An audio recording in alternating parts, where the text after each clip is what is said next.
ഒരിക്കൽ ഒരു ഗ്രാമത്തിൽ ഒരു കൃഷിക്കാരനുണ്ടായിരുന്നു. പേര് രവി.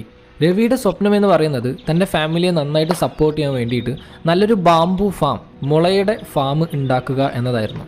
പക്ഷേ മറ്റ് വിളകളെ പോലെയല്ല, ബാംബു വളരാനായിട്ട് വർഷങ്ങളെടുക്കും. ആൻഡ് ഈ ഒരു പരിപാടിയായിട്ട് രവിക്ക് അങ്ങനെ വലിയ പരിചയമൊന്നുമില്ല. അതുകൊണ്ട് തന്നെ കാര്യങ്ങളൊക്കെ കുറച്ച് ചലഞ്ചിങ് ആയിരുന്നു. മറ്റുള്ളവർ കുറേ വാൺ ചെയ്തു ഈ പരിപാടിക്ക് നിൽക്കണ്ട എന്ന് പറഞ്ഞ്. പക്ഷേ രവി പിന്മാറിയില്ല. തനിക്കൊരു വിഷൻ ഉണ്ട് ആൻഡ് അത് താൻ സാക്ഷാത്കരിക്കുക തന്നെ ചെയ്യും എന്ന് ഉറച്ച് വിശ്വസിച്ചുകൊണ്ട് മുന്നോട്ട് നീങ്ങി. എല്ലാ ദിവസവും രാവിലെ നേരത്തെ എഴുന്നേറ്റ് മണ്ണൊക്കെ പ്രിപ്പയർ ചെയ്ത് ആവശ്യത്തിന് വെള്ളവും വളവും എല്ലാം നൽകി. മാസങ്ങൾ കടന്നുപോയി, പക്ഷേ ഒന്നും സംഭവിക്കുന്നില്ല. മണ്ണ് പഴയ പോലെ തന്നെയുണ്ട്, ഒന്നുപോലും മുളച്ച് കാണുന്നില്ല. അങ്ങനെ ഗ്രാമവാസികളൊക്കെ അയാളെ കളിയാക്കാൻ തുടങ്ങി. ഒരാൾ പറഞ്ഞു, എന്തിനാടാ വെറുതെ നിൻ്റെ സമയം കളയുന്നേ, ഇതൊന്നും ഒരിക്കലും മുളയ്ക്കാൻ പോകുന്നില്ല. വേറൊരാൾ പറഞ്ഞു, നീ പോയിട്ട് നെല്ലോ അല്ലെങ്കിൽ ഗോതമ്പ് എന്തെങ്കിലും ഒക്കെ കൃഷി ചെയ്യ്, അതാവും നല്ലത്. ഇങ്ങനെ എല്ലാവരും രവിയെ കുറ്റപ്പെടുത്താനും പരിഹസിക്കാനും ഒക്കെ തുടങ്ങി. രവിക്ക് തന്നിൽ ചെറിയൊരു സംശയം തോന്നി തുടങ്ങി. ഞാൻ ചെയ്തത് മണ്ടത്തരമായി പോയോ, ഇതൊന്നും വിജയിക്കില്ലേ? പക്ഷെ എന്നാലും എല്ലാം ശരിയാവും എന്ന് വിശ്വസിച്ച് അദ്ദേഹം മുന്നോട്ട് തന്നെ പോയി.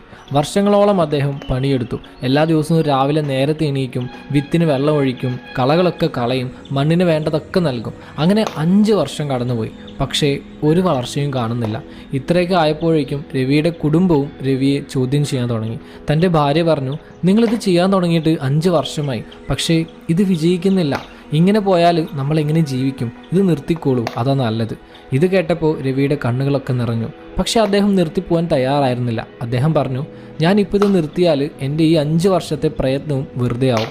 അതുകൊണ്ട് ഞാൻ മുന്നോട്ട് തന്നെ പോകും. അങ്ങനെ 6ാമത്തെ വർഷമായി. അത്ഭുതമെന്ന് പറയട്ടെ, ഒരു ദിവസം രവി രാവിലെ എഴുന്നേറ്റ് നോക്കുമ്പോൾ ഒരു ചെറിയ തൈ മുളച്ചു വന്നിട്ടുണ്ട്. സന്തോഷം കൊണ്ട് അദ്ദേഹം കുടുംബത്തിൻ്റെ അടുത്തേക്ക് ഓടി. അത് വളരാൻ തുടങ്ങി എന്ന് അദ്ദേഹം ആഹ്ലാദത്തോടെ പറയാൻ തുടങ്ങി. പിന്നൊരു 6 ആഴ്ചയായപ്പോഴേക്കും ഇതെല്ലാം പെട്ടെന്ന് വളർന്നു വലുതായി. 80 അടിയോളമായി. ഒന്നുമില്ലായിരുന്നൊരു സ്ഥലത്ത് ഒരു കാട് പോലെയായി. ഗ്രാമവാസികളൊക്കെ അത്ഭുതപ്പെട്ടു. എങ്ങനെ ഇതിന് ഇത്ര പെട്ടെന്ന് വളരാൻ സാധിക്കുന്നു? അപ്പം രവി പറയാൻ തുടങ്ങി, ബാംബു വളരെ യുണീക്കാണ്. അതൊരുപാട് വർഷങ്ങളെടുത്ത് ആദ്യം അതിൻ്റെ വേര് വളരും, വളരെ ആഴത്തിൽ. പക്ഷെ നമുക്കത് കാണാൻ കഴിയില്ല. ആ സമയത്ത് നമ്മൾ അതിന് വേണ്ട കാര്യങ്ങളൊക്കെ നൽകണം. അതിന് സ്ട്രോങ് ആവാനും ടാളാവാനും ഒക്കെയുള്ളത് നമ്മൾ കൊടുത്തുകൊണ്ടിരിക്കണം. നമ്മളതിനെ പരിപാലിക്കുന്നത് നിർത്തിയാൽ അതിന് പിന്നീട് വളരാൻ സാധിക്കില്ല. വിജയവും അങ്ങനെ തന്നെയാണ്. ചിലപ്പോൾ നമുക്ക് റിസൾട്ടൊന്നും കാണാൻ കഴിയുന്നുണ്ടാവില്ല, പക്ഷേ അതിനർത്ഥം നമ്മുടെ കഷ്ടപ്പാടൊക്കെ വെറുതെ ആവുന്നു എന്നല്ല. വളർച്ച സംഭവിക്കുന്നുണ്ട്, നമുക്കത് കാണാൻ സാധിക്കുന്നില്ലെങ്കിൽ പോലും. അങ്ങനെ രവിയുടെ കഥ നാട്ടിലൊക്കെ പാട്ടായി. എല്ലാവരും ഇൻസ്പയർഡായി. പേഷ്യൻസ് ആൻഡ് ഡെഡിക്കേഷൻ എന്താണെന്നുള്ളത് മനസ്സിലാക്കി കൊടുത്തു. ജീവിതം നമുക്കെല്ലാം പെട്ടെന്ന് നൽകണം എന്നില്ല. ബാംബു പോലെ നമ്മുടെ സ്വപ്നങ്ങൾ യാഥാർത്ഥ്യമാവാനും ചിലപ്പോൾ ടൈം എടുക്കും. കണ്ടിന്യൂസ് എഫേർട്ട് വേണ്ടിവരും. Patience and persistence is the key to success.